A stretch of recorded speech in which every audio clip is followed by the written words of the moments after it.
Nadie en el lujoso Hotel Miraluna podía creer los 19 médicos rodeando a un bebé que se apagaba incapaces de detener lo inevitable. Y justo cuando el padre, un magnate acostumbrado a comprar soluciones con dinero, cayó de rodillas suplicando un milagro, apareció el muchacho más humilde del edificio, un chico al que nadie miraba dos veces, sosteniendo al bebé como si fuera su propio hermano, y haciendo lo que ningún adulto se atrevió a intentar. Y fue en ese instante, bajo el chorro de agua helada, y los gritos desesperados, cuando el destino de todos cambió para siempre. Y antes de seguir, permíteme desearte salud y paz. Dime, ¿desde qué país y a qué hora estás viendo esta historia? El día amanecía gris sobre Bilbao con esa llovizna suave que parecía flotar sobre el Nervión y dejaba un olor a piedra mojada en todo el paseo. Desde la última planta del Hotel Miraluna, donde llevaba meses instalado don Álvaro Herrero, repasaba informes mientras fingía ignorar el silencio opresivo que lo acompañaba desde que su vida personal se había ido desmoronando. En una habitación cercana, Martín dormía rodeado de vigilias profesionales y objetos de lujo que para cualquier familiar humilde hubieran parecido un exceso. Para él, en cambio, eran solo una forma de mantener a raya el miedo que nunca admitía. En los pasillos de servicio, Mateo Vargas caminaba detrás de su madre Lucía, cargando un montón de toallas recién dobladas. Ella conocía cada rincón del hotel. Él apenas intentaba seguir su ritmo sin hacer ruido. Al pasar cerca de la zona privada, Mateo levantó la mirada casi sin querer. Y se encontró con un detalle inesperado, una maceta nueva colocada junto al ventanal de la nursery. Las flores blancas con matices morados caían en campanas delicadas demasiado perfectas para aquella mañana plomiza. Algo en su interior se tensó. Aquella especie le resultaba conocida. El recuerdo llegó de golpe: Cádiz, el patio de su abuela Rosario, el olor a tierra tibia. Ella le enseñaba a reconocer plantas peligrosas sin que él entendiera por qué alguien querría guardar algo así. «Hijo, hay flores que son como máscaras», decía ella mientras le tomaba la mano. «Parecen ángeles, pero matan como diablos si te descuidas». Él tendría apenas 8 años, pero esa frase quedó tatuada en algún rincón de su memoria. «Mateo, cariño, ven que se nos hace tarde». Lucía lo llamó con su tono habitual, sereno y cansado. Él obedeció, aunque cada pocos metros volvía a mirar hacia arriba, hacia aquella maceta que parecía observarlos entre las sombras. Siguieron su rutina: preparar carros, repartir ropa de cama, esquivar huéspedes que bajaban a desayunar tortilla o churros en la cafetería. Todo tenía la calma habitual de un hotel caro en Bilbao, donde incluso el murmullo parecía tener horarios. A media mañana, una enfermera cruzó el pasillo deprisa con una expresión que Mateo no había visto antes. Su ceño fruncido, esa forma de apretar los labios, no eran gestos de un simple contratiempo. Algo pasaba arriba. El muchacho se quedó quieto unos segundos, siguiendo con la vista a la mujer, hasta que dobló la esquina y desapareció. El viento del norte empezó a soplar entrada la tarde, golpeando los ventanales del patio interior, donde Mateo aprovechó un breve descanso. Desde allí podía ver mejor la zona exclusiva. La luz del cuarto de Martín estaba encendida, y las siluetas de las enfermeras se movían de un lado a otro demasiado rápido para lo habitual. No escuchaba nada, pero esa sospecha volvió a recorrerle el pecho con la misma intensidad que el primer vistazo a la flor. Se dijo a sí mismo que no era asunto suyo, que lo mejor era terminar su turno, ayudar a su madre y volver a casa. Pero la sensación persistía como un hilo invisible tirando de él. Incluso mientras doblaba las últimas sábanas, no podía quitarse de la cabeza la imagen de los pétalos blancos tan bonitos, tan impecables. Algo en ellos, en su brillo casi aceitoso, no encajaba con el resto del paisaje. Cuando Mateo y Lucía salieron por la puerta de servicio al terminar la jornada, el cielo ya se había apagado por completo. Él se giró por instinto y lanzó una última mirada hacia las alturas del hotel. Las ventanas reflejaban la luz cálida de las lámparas interiores, y en medio de ese resplandor la maceta seguía allí inmóvil, perfecta. Y mientras se alejaban hacia la parada del tranvía, Mateo no pudo ignorar la sensación persistente de que aquella flor estaba fuera de lugar, demasiado perfecta para ser inofensiva. La mañana siguiente llegó con un frío más cortante que de costumbre, de esos que se cuelan por las mangas del abrigo y obligan a la gente a caminar más deprisa por la Gran Vía. Mateo, con sus 16 años, acompañaba a su madre de nuevo, aunque aquella noche había dormido inquieto. Se despertó varias veces pensando en la maceta del ventanal, en el brillo extraño de sus hojas, en el presentimiento que había intentado ignorar sin éxito. Lucía, ajena a esa tormenta silenciosa, charlaba sobre los turnos de la semana, pero él apenas la escuchaba. Al llegar al hotel notaron algo inusual. El ambiente estaba más tenso que otros días. Una enfermera salió del ascensor privado con expresión pálida, casi desencajada. Se frotaba los brazos como quien intenta apartar un susto que no termina de irse. Minutos después, otra enfermera entró en la cafetería pidiendo agua con una voz temblorosa. Lucía frunció el ceño, pero por respeto no hizo preguntas. Mateo, en cambio, sintió como una punzada fría le bajaba por la espalda. Mientras recogía unas sábanas para llevar al piso superior, escuchó a dos camareras hablar en voz baja. Dicen que el bebé está muy mal, que anoche apenas podía respirar. La frase le cayó encima como un balde de agua helada. La imagen del pequeño Martín, siempre dormido entre luces tenues y juguetes caros, se mezcló con el recuerdo del día anterior. No quería pensarlo, pero algo en su interior empezó a unir los puntos. Cargó el carrito y subió por las escaleras, evitando el ascensor para no llamar la atención. Desde el pasillo que daba al patio interior volvió a mirar hacia la nursery. Las sombras se movían con ritmo urgente, como si cada gesto importara. Había tensión en el aire, una atmósfera que no dejaba lugar a dudas. La situación se estaba complicando. La memoria de su abuela Rosario volvió a él con más claridad que nunca. La recordaba inclinándose sobre una mesa llena de hojas secas y frascos pequeños. Mateo, prométeme que siempre mirarás más allá de la apariencia. Las plantas hablan, pero no todas dicen la verdad. En ese momento no entendía la profundidad de sus palabras.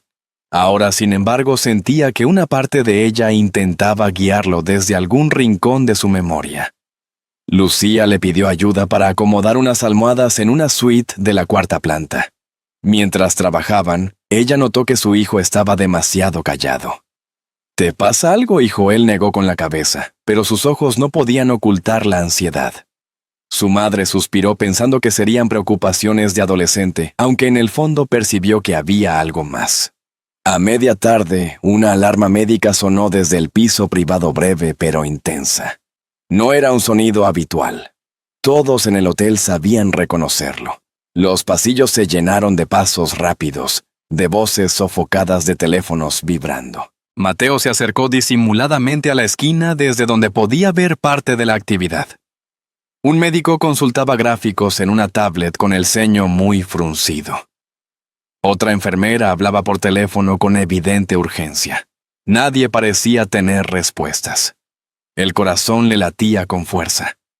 Cada segundo aumentaba la sensación de que aquello no era un simple malestar infantil.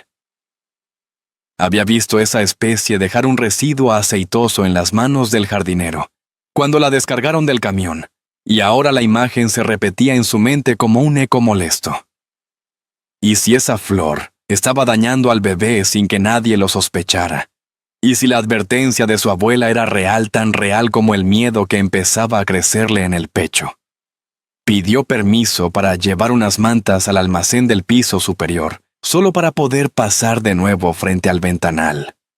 La luz dentro de la nursery era aún más intensa que por la mañana, como si necesitaran ver cada movimiento con absoluta precisión. A través del vidrio distinguió el cuerpo pequeño de Martín, conectado a varios aparatos. La visión le apretó la garganta. Aquel cuarto impecable, lleno de cosas hermosas, parecía ahora un escenario de angustia. El viento golpeó el ventanal y una de las flores se movió lo suficiente para mostrar el brillo amarillento del residuo en su tallo. Mateo sintió cómo su estómago se revolvía. Ya no podía hacer como si no hubiera visto nada. El hilo que lo unía al recuerdo de su abuela se tensó hasta dolerle. Cuando terminó su turno y caminó hacia la salida junto a su madre, la ansiedad se convirtió en certeza. Algo había cambiado en el hotel, algo grave y silencioso. Y aunque él no formaba parte del mundo de los señores Herrero, una verdad incómoda empezaba a tomar forma en su interior si nadie más veía el peligro. Quizá era porque él era el único que sabía reconocerlo. Al cruzar la puerta hacia la calle fría del anochecer, una idea lo siguió como una sombra insistente, clavándose en su mente con una claridad que ya no podía negar. Aquella flor tan hermosa y tan perfectamente colocada junto al cuarto del bebé no era inofensiva. En absoluto. La preocupación en el Hotel Miraluna se volvió casi palpable al día siguiente. No era un cambio brusco, sino una tensión que se colaba en cada gesto, en cada susurro apagado entre los empleados.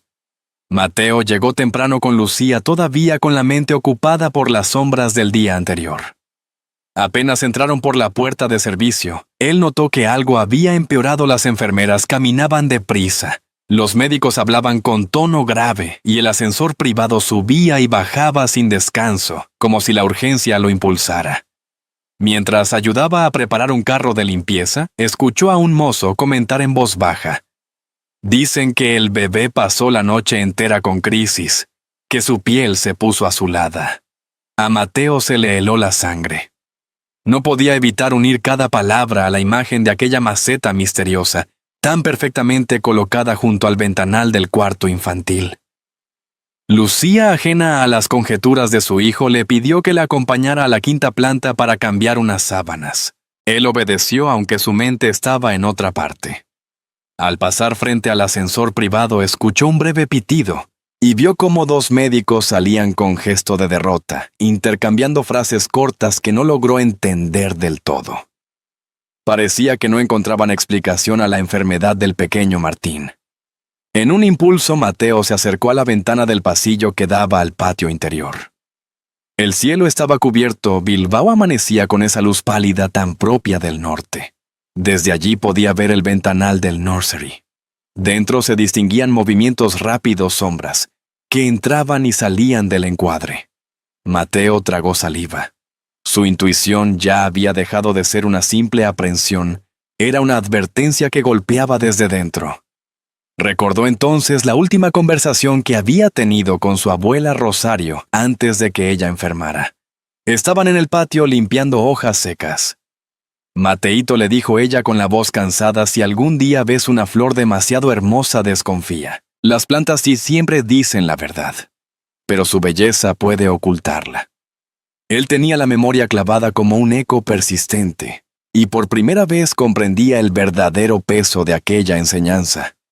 Más tarde, mientras empujaba un carrito por el corredor principal, Mateo vio a don Álvaro por primera vez desde que la crisis comenzó. El empresario caminaba con pasos largos, pero su rostro, habitualmente impasible, estaba marcado por el cansancio y la preocupación. Hablaba por teléfono en un tono que nunca antes se le había escuchado, un tono que revelaba miedo. Al cruzar cerca del muchacho, ni siquiera pareció verlo. Era como si el mundo entero se le hubiese estrechado hasta reducirse al estado crítico de su hijo. La impotencia empezó a rodear a Mateo como un lazo apretado. Tenía la impresión de que estaba sosteniendo una verdad que nadie quería escuchar, una verdad que podría costarle el trabajo a su madre, o incluso algo peor. ¿Cómo se acercaría él, un simple hijo de camarera, a decirle a un médico o a un millonario que revisaran una especie? La idea parecía ridícula y peligrosa, y sin embargo cada minuto que pasaba sin actuar lo hacía sentirse cómplice del silencio. A la hora de la comida, Lucía pidió que la esperara en la cafetería de empleados. Mateo se sentó junto a la ventana, mirando la lluvia fina resbalar por el cristal. Todo el personal hablaba del mismo tema, las máquinas, los médicos, el mal pronóstico. Él no podía apartar la mirada del reflejo lejano de la maceta en el ventanal superior. La veía incluso sin verla, como si su presencia se hubiera grabado en su mente. Cuando terminó el turno de Lucía, ambos bajaron juntos hacia la salida. El hotel se sentía extraño, como si guardara un secreto demasiado pesado para sostenerlo. En la puerta Lucía lo tomó del hombro. «Hijo, te veo inquieto desde ayer. ¿Estás bien?» Él dudó un instante, pero luego asintió. Sabía que si intentaba decir algo, ella solo se preocuparía más. Caminando hacia el exterior, el aire húmedo golpeó su rostro. Antes de cruzar la calle, Mateo volvió la vista hacia el hotel. Desde abajo aquella flor parecía tan inocente como una postal navideña blanca y perfecta, a pesar del cielo gris. Pero en su interior algo se encogió como si su corazón quisiera empujarlo hacia una decisión inevitable. En ese momento entendió que quizás no podía quedarse callado mucho más tiempo, porque si él no hacía nada, nadie más lo haría. Y mientras se alejaba por la acera, la sensación le atravesó de nuevo con la fuerza de una certeza dolorosa. Esa especie era la clave de todo lo que estaba ocurriendo arriba, aunque aún no sabía cómo demostrarlo sin arriesgarlo todo. La noche cayó sobre Bilbao con un frío duro, y el Hotel Miraluna, lejos de tranquilizarse, parecía un hormiguero agitado. Ambulancias privadas llegaban sin pausa. Médicos de Madrid y Pamplona entraban con rostros cargados de urgencia. El estado de Martín había empeorado de manera alarmante. Los pasillos estaban llenos de pasos rápidos, voces tensas y miradas que evitaban decir en voz alta lo que todos temían. Mateo, que había subido a entregar un encargo, vio desde lejos a la jefa de enfermeras salir con los ojos húmedos. Vio a dos médicos discutir frente a un monitor portátil. Y vio a don Álvaro apoyarse brevemente en una barandilla como si la noche lo hubiera envejecido de golpe. Aquella imagen le atravesó el pecho. El hombre más poderoso que había visto en su vida parecía a punto de derrumbarse. La flor. El pensamiento le llegó como un golpe seco. Recordó el brillo aceitoso en los pétalos, las advertencias de su abuela, la desazón que le había acompañado desde que la vio por primera vez. Comprendió con la claridad de una revelación amarga que aquello ya no podía ser coincidencia. Si nadie más lo veía, tendría que hacerlo él aunque le temblaran las manos. Respiró hondo y subió por las escaleras de servicio, sabiendo que cada paso lo acercaba a algo que podría cambiarle la vida o arruinarla. En el segundo piso, varios guardias rodeaban la zona privada. Desde dentro del cuarto se oían pitidos y regulares voces apremiantes, y el sonido de máquinas ajustándose una y otra vez. Un guardia le bloqueó el paso. «Chico, esta zona está cerrada». Mateo tragó saliva. «Es la especie del ventanal», dijo. «Está envenenando el aire». El guardia lo miró con incredulidad. «No es momento para fantasías. Vuelve ya». Pero dentro se escuchó un grito. «Está bajando la frecuencia. ¡Rápido!».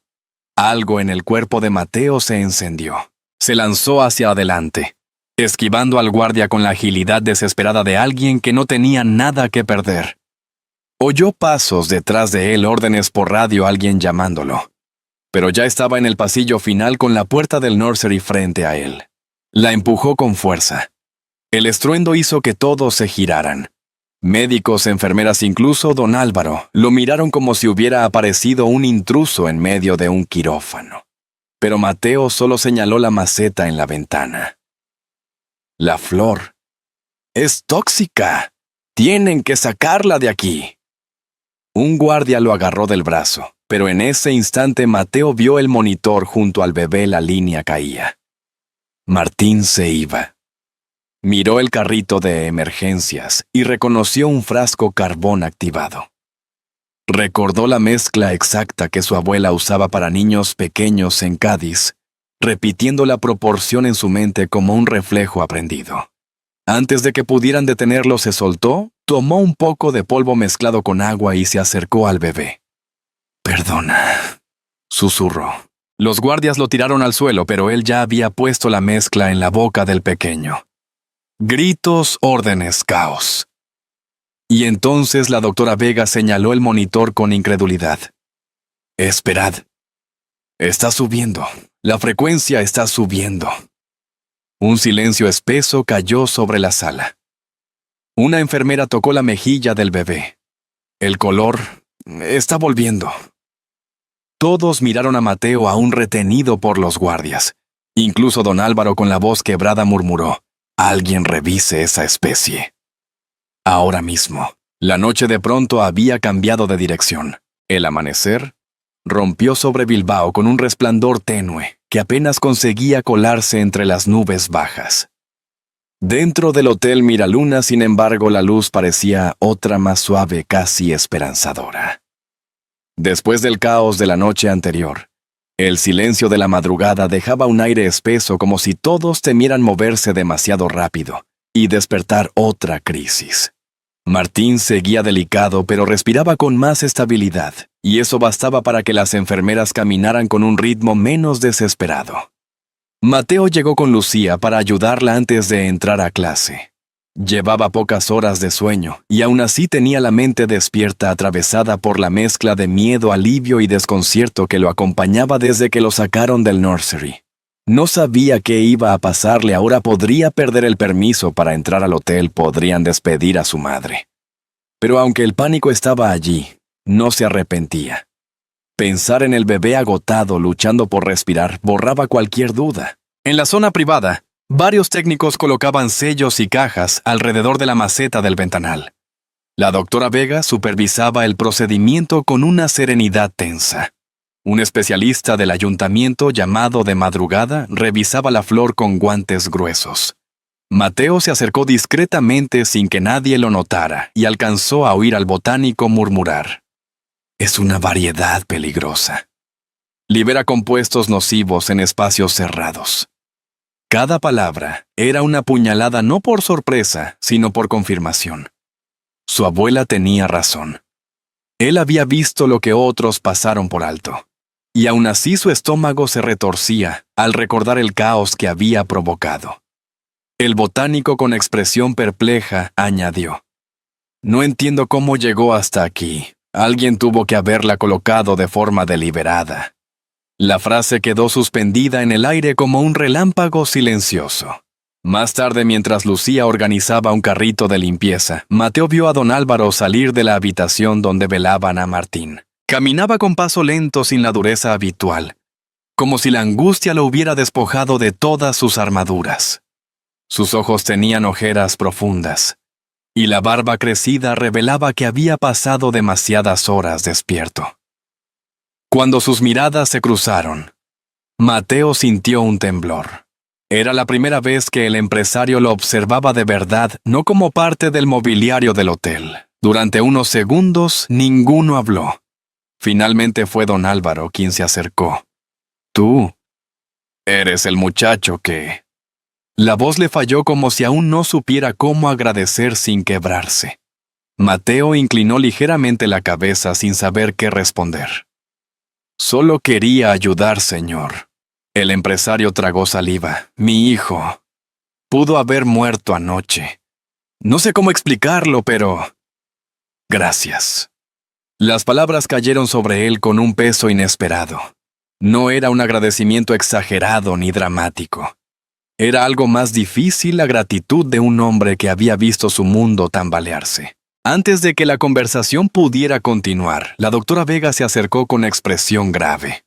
«Señor Herrero, he hablado con el especialista. La flor no estaba en la lista del proveedor. Alguien la colocó sin autorización». Don Álvaro se tensó. «¿Está diciendo que fue intencional?». Ella asintió lentamente. «No podemos asegurarlo todavía, pero es muy probable». El aire pareció enfriarse. Mateo sintió un escalofrío. Si alguien había introducido una especie tóxica a propósito, eso significaba que lo que había ocurrido no era un accidente. Alguien quería dañar al niño, o quizá al propio Álvaro. La doctora añadió: «Estamos revisando cámaras y registros. Puede tardar unas horas». La noticia se extendió entre el personal creando murmullos inquietos. Lucía apretó el brazo de Mateo. «Hijo, mantente al margen. Esto ya es cosa de adultos importantes». Él asintió, aunque en su interior sabía que ya formaba parte de la situación. No por voluntad, sino por lo que había visto, por lo que había hecho, y por la extraña responsabilidad que sentía hacia ese bebé al que apenas conocía. Más tarde, mientras esperaba a que su madre terminara su turno, Mateo se sentó en el patio interior. El murmullo del viento traía olor a café recién hecho y humedad. Pensaba en su abuela Rosario, en cómo siempre decía que la vida une caminos que parecen no tener nada que ver. Tal vez aquello tenía un propósito que él aún no comprendía. Antes de levantarse, escuchó pasos acercándose. Era la doctora Vega. «Mateo, ¿puedo hablar contigo un momento?» Él se puso de pie nervioso. «Claro, doctora». Ella lo miró con una mezcla de respeto y curiosidad. «Sé que tienes miedo por lo que pasó, pero quiero que sepas algo si no hubieras actuado. Martín no estaría vivo ahora. No minimices lo que hiciste». Mateo sintió que el pecho se le calentaba no por orgullo, sino por un alivio inesperado. La doctora agregó en un tono más bajo. «Y otra cosa. Las cámaras muestran a alguien dejando la maceta en la ventana. No es del personal. No sabemos quién es, pero estamos cerca de descubrirlo». Mateo se quedó inmóvil. Era como si el mundo que por un instante parecía calmarse volviera a tensarse al borde de algo más grande. Algo que no solo cambiaría el destino de la familia Herrero, sino también el suyo. Mientras la doctora se alejaba, la certeza lo atravesó como una sombra. Lo que pasó con la flor no había sido el final del problema, sino apenas el comienzo. Los días siguientes trajeron una calma frágil al Hotel Miraluna.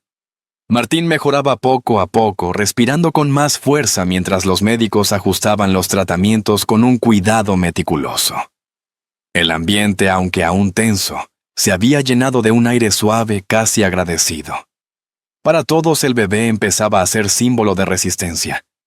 Para Mateo era simplemente el pequeño que había logrado sobrevivir. Lucía, al ver que su hijo se preocupaba demasiado, insistió en que volviera a su rutina, a la escuela, a sus tareas, a su vida normal. Pero cada vez que él pasaba por delante del hotel, algo en su interior lo empujaba a mirar hacia arriba, hacia la ventana donde antes colgaba aquella flor.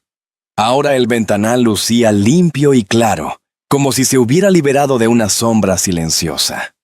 Una tarde, cuando Mateo acompañaba a su madre a recoger un carro de limpieza, se toparon de nuevo con don Álvaro. Esta vez, el empresario caminaba distinto, ya no con el peso aplastante del miedo, sino con una serenidad nueva, tímida pero real. Llevaba al pequeño Martín en brazos envuelto en una manta azul, más despierto y tranquilo que días atrás. El hombre se detuvo frente a ellos. «Lucía». Mateo saludó con una educación que sorprendió a ambos. Mateo bajó la mirada aún incómodo. «Está mejor, señor, mucho mejor», respondió mirando al bebé. «Y en parte, gracias a ti». El empresario hizo una pausa como si buscara las palabras adecuadas. «He pensado mucho en lo ocurrido, no solo en la especie, sino en lo que evitó que esto fuera una tragedia. Tuviste el valor que muchos adultos no tuvieron. Y quiero que lo sepas, no lo voy a olvidar». Lucía, emocionada, apretó el brazo de su hijo. Mateo solo hizo lo que creyó correcto, dijo con humildad. «Exacto», respondió Álvaro. «Y por eso quiero proponerte algo». Mateo levantó la vista curioso. «Estoy creando un pequeño programa en honor a tu abuela», continuó. «Un espacio para enseñar a niños y jóvenes sobre plantas, naturaleza, prevención. Algo útil, algo que deje huella. Si quieres, me gustaría que tú formaras parte. Nadie mejor que tú para transmitir lo que sabes». Mateo sintió un calor inesperado en el pecho. No era un premio ni una recompensa exagerada, era una invitación, un puente hacia algo que jamás se habría imaginado. «Me encantaría, señor», respondió con una sonrisa tímida. El empresario asintió satisfecho. «Entonces lo haremos, y será nuestro modo de honrar a quienes nos enseñan sin pedir nada a cambio». El pequeño Martín, en brazos de su padre, abrió los ojos y balbuceó un sonido suave como un saludo. Mateo no pudo evitar acercarse un poco más. En ese gesto sencillo, casi invisible, sintió algo parecido a un lazo, una conexión que no entendía del todo, pero que lo hacía sonreír. Mientras se despedían, el sol apareció tímidamente entre las nubes de Bilbao.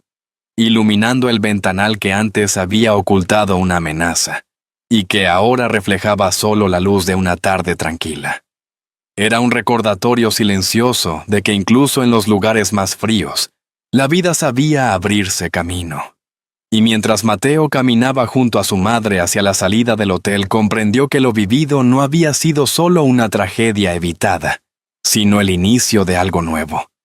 Una familia que se abría un futuro inesperado, y un niño que, sin saberlo, había unido destinos que nunca debieron cruzarse pero que ahora encajaban de manera natural, como si siempre hubieran estado destinados a encontrarse. A veces, en los lugares más inesperados, la vida nos muestra que incluso una pequeña decisión puede cambiar un destino entero. Lo ocurrido en el Miraluna no fue solo un susto pasajero, sino un recordatorio silencioso de cuánto puede iluminar un gesto nacido del corazón. Y mientras la rutina del hotel volvía poco a poco a su ritmo, quedaba en el aire la sensación de que todos habían aprendido algo profundo. Si esta historia te ha gustado, comenta 1. Si no te ha convencido o deseas compartir alguna sugerencia, comenta 0. Porque al final la lección era sencilla y eterna. El amor que se da sin pedir nada a cambio puede salvar vidas, reparar heridas antiguas y abrir caminos donde parecía no haber ninguno. La bondad no entiende de edades ni de clases. Aparece donde alguien decide escuchar la voz tranquila de la conciencia. Igual que una lámpara encendida en la noche más larga, un acto de ternura incluso pequeño puede guiarnos cuando todo parece oscuro. Quizá por eso esta historia permanece en la memoria, no por el peligro evitado, sino por el valor de un muchacho que se atrevió a creer en lo correcto, y por un hombre que comprendió que la familia no siempre nace de la sangre, sino de los vínculos que se construyen con cuidado y verdad. Todos merecemos un hogar donde ser vistos, un abrazo que nos recuerde que nunca es tarde para reparar lo que se quebró. Te invito a tomarte un momento para reflexionar sobre lo vivido aquí. Y si esta narración ha tocado tu corazón, si te ha acompañado como una voz cercana en una tarde tranquila, comparte el video o suscríbete al canal. Así seguiremos construyendo juntos un pequeño rincón de historias que nos unan y nos devuelvan la esperanza.